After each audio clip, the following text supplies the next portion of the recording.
जंगल में टुनटुनी चिड़िया एक पेड़ पर रहा करती थी। उसका घोंसला कई जगह से टूट फूट चुका था।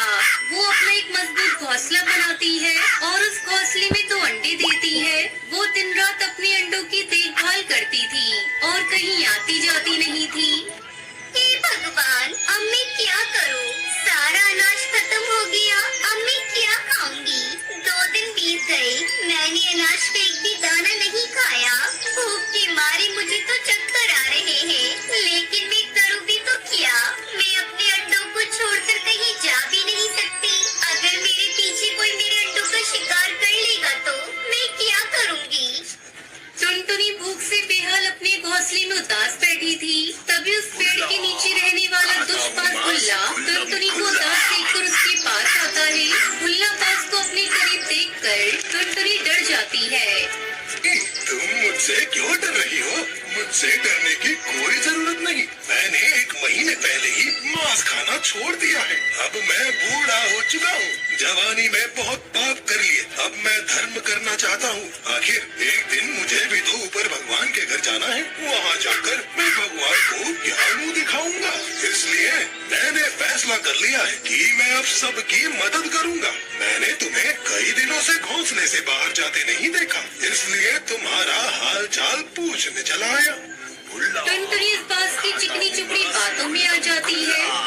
क्या बताऊं बास भाई, मैंने 2 अंडे दिए हैं। मुझे हर समय यही चिंता सताती है कि अगर मैंने छोड़कर भोजन की तलाश में बाहर गई तो कोई मेरे अंडों का शिकार कर लेगा। भूख से मेरी जान निकल रही है, पर समझ में नहीं आ रहा है मैं घर अकेला छोड़कर जाऊं भी तो कैसे?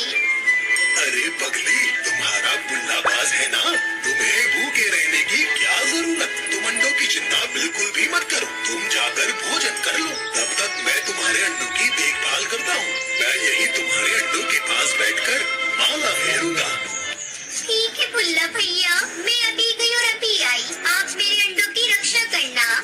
टुनटुनी भोजन की तलाश में चली गई। थोड़ी देर बीत जाने पर वापस भोजन करके वो अपने घोंसले में लौट आई और अपने अंडों को सही सलामत देखकर बहुत खुश हुई।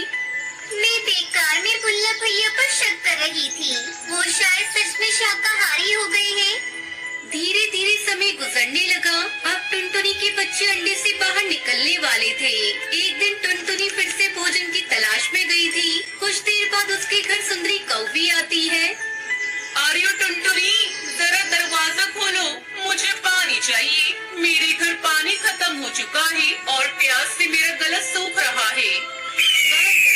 बोलता है, वो अभी मेरे घर में नहीं है, तुम बाद में आना।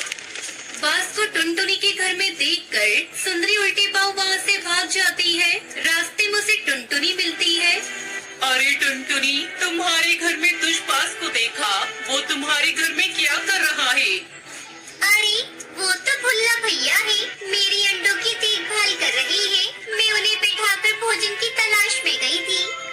अरे बाप रे, ये तुम क्या कर रही हो टुनटुनी? वो बहुत खतरनाक है। उससे दोस्ती मतलब अपने पैरों पर कुल्हाड़ी मारने जैसा है। मैं तो कहती हूँ तुम्हें अपने बच्चों की जान प्यारी है तो दुष्पास से दूरी बना लो। अरे नहीं सुंदरी बहन, भुल्लाबाज ने मांस खाना छोड़ दिया है। वो धर्म कर्म करते हैं। सुंदरी कौवी के लाख समझाने पर भी टुनटुनी नहीं मानती। आखिर वही हुआ। खाता हूँ मांस खुल्लम खुल्ला। जिसका डर था। एक दिन टुनटुनी जब अपने घर पहुँचती है तो देखती है कि घोंसले में अंडों के खाली छिलके पड़े थे और बच्चे गायब थे। भुल्लाबाज भी आज नजर नहीं आ रहा था। हाय मेरे बच्चे, उस दुष्पास ने मेरे बच्चों को खा लिया। अपने बच्चों की मैं ही हत्यारा हूँ। मैंने उस पर विश्वास कर लिया। मेरे बच्चे कैसे तड़प तड़प के मरे होंगे, मैं उसको जिंदा नहीं छोड़ूंगी। टुनटुनी अपने बच्चों के गम में रो रही थी। उसकी आवाज सुनकर वहाँ कई पक्षी आते हैं। सुंदरी कौवी भी टुनटुनी को समझाते हुए कहती है, अब जो होना था हो गया। तुम्हारे रोने से बच्चे वापस नहीं आएंगे। संभालो अपने आप को टुनटुनी। आगे से कभी किसी शिकारी पशु पक्षी पर इस तरह आंख बंद करके भरोसा मत करना। हम सब मर गए थे क्या, जो तुमने उस दुष्पास का विश्वास किया? टुनटुनी करती भी क्या? उसके पास पछताने के सिवा दूसरा कोई चारा नहीं था। दूसरी तरफ वो दुष्पास टुनटुनी के अंडों से अपनी भूख बुझाकर दूसरे जंगल की ओर चला गया। बुल्ला